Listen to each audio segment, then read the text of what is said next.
तेलंगाना के जगतियाल जिले के कोरटला में चलती कार में अचानक आग भड़क उठी और चंद मिनटों में कार शोलापोश हो गई। यह हादसा कोरटला के पॉलिटेक्निक कॉलेज के पास निजामाबाद हाईवे पर पेश आया।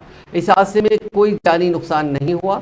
तफसीलात के मुताबिक जगतियाल जिले के चिलकल गांव से ताल्लुक रखने वाले 45 साल Narsaiah Tata Indica Vista car में कोरटला आ रहे थे कि कोरटला के मजाफात में वाक़ पॉलिटेक्निक कॉलेज के पास अचानक चलती कार में आग लग गई और देखते ही देखते आग ने कार को मुकम्मल तौर पर अपनी लपेट में ले लिया। नरसैया ने फौरी चौकसी का अख्तियार करते हुए कार से नीचे उतर गए और बगैर किसी नुकसान के बाहर निकल गए और राहगीरों ने फायर ब्रिगेड को इसकी इत्तला दी। कुछ देर बाद फायर इंजन पहुंच गए और आग पर काबू पा लिया। तब तक कार मुकम्मल तौर पर जल गई थी।